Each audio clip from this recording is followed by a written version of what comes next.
नमस्कार साथियों, मैं अनीता श्रीवास्तव आपका हार्दिक अभिनंदन करती हूँ।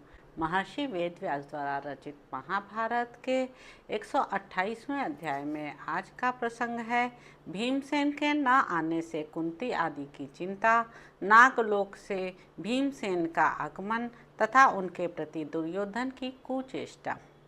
वैशंपायन जी कहते हैं, जन्मेजय तदंतर समस्त कौरव और पांडव क्रीड़ा और विहार समाप्त करके भीमसेन के बिना ही हस्तिनापुर की ओर प्रस्थित हुए। रथ, हाथी, घोड़े तथा अन्य अनेक प्रकार की सवारियों द्वारा वहां से चलकर वे आपस में यह कह रहे थे कि भीमसेन तो हम लोगों से आगे ही चले गए हैं। पापी दुर्योधन ने भीमसेन को वहां न देखकर अत्यंत प्रसन्न हो भाइयों के साथ नगर में प्रवेश किया। राजा युधिष्ठिर धर्मात्मा थे। उनके पवित्र हृदय में दुर्योधन के पापपूर्ण विचार का भान तक न हुआ। वे अपने ही अनुमान से दूसरे को भी साधु ही देखते और समझते थे। भाई पर स्नेह रखने वाले कुंती नंदन युधिष्ठिर उस समय माता के पास पहुंचकर उन्हें प्रणाम करके बोले, माँ, भीमसेन यहाँ आया है क्या?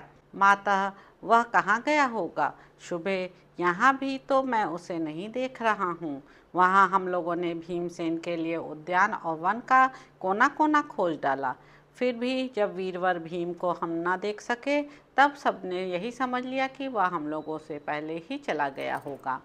महाभागे, हम उसके लिए अत्यंत व्याकुल हृदय से यहाँ आए हैं। यहाँ आकर वह कहीं चला गया अथवा तुमने उसे कहीं भेजा है? यशस्विनी महाबाहु भीमसेन का पता बताओ। शुभ ने, वीर भीमसेन के विषय में मेरा हृदय शंकित हो गया है। जहाँ मैं भीमसेन को सोया हुआ समझता था वहीं किसी ने उसे मार तो नहीं डाला?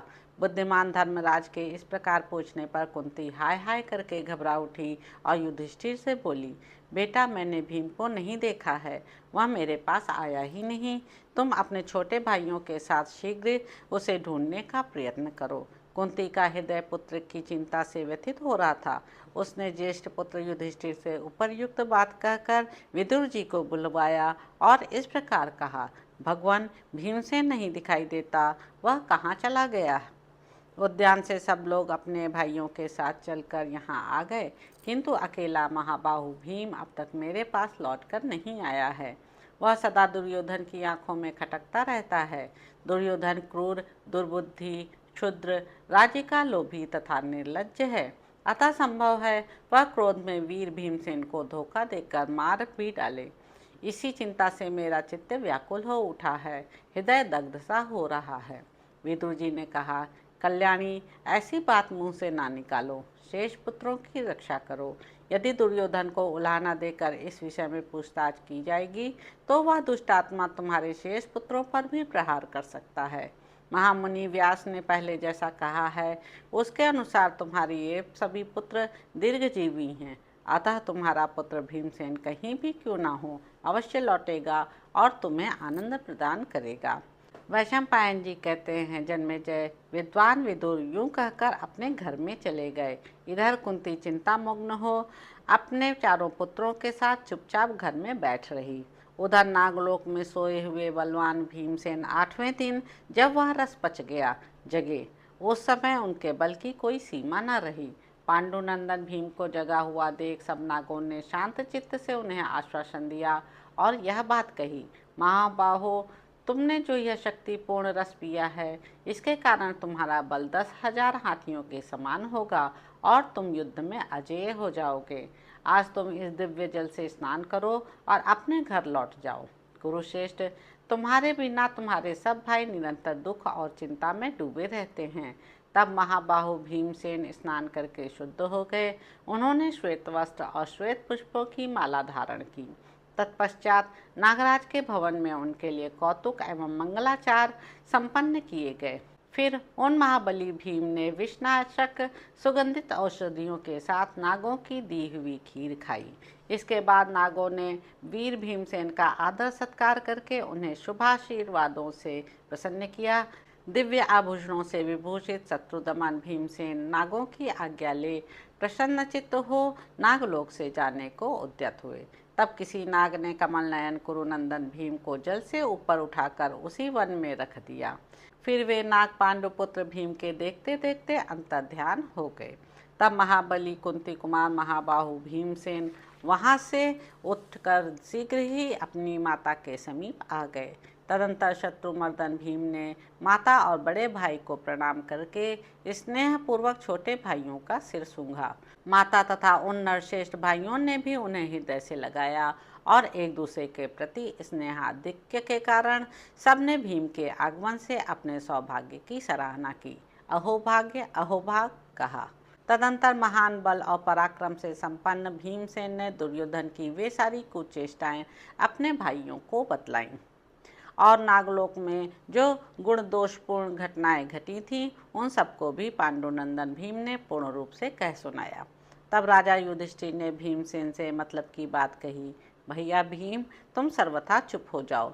तुम्हारे साथ जो बर्ताव किया गया है वह कहीं किसी प्रकार भी न कहना। यूं कहकर महाबाहु धर्मराज युधिष्ठिर अपने सब भाइयों के साथ उस समय से खूब सावधान रहने लगे। दुर्योधन ने भीमसेन के प्रिय सारथी को हाथ से गला घोट कर मार डाला। उस समय भी धर्मात्मा विदुर ने उन कुंती पुत्रों को यही सलाह दी कि वे चुपचाप सब कुछ सहन कर लें। धृतराष्ट्र कुमार ने भीमसेन के भोजन में पुनः नया तीखा और सत्व के रूप में परिणित रोंगटे खड़े कर देने वाला कालकूट नामक विष डलवा दिया। वैश्यापुत्र युधिष्ठिर ने कुंती पुत्रों के हित की कामना से यह बात उन्हें बतला दी, परंतु भीम ने उस विष को भी खाकर बिना किसी विकार के पचा लिया। यद्यपि वह विष बड़ा तेज था तो भी उनके लिए कोई बिगाड़ न कर सका। भयंकर शरीर वाले भीमसेन के उदर में वृक नाम की अग्नि थी, अतः वहां जाकर वह विष पच गया।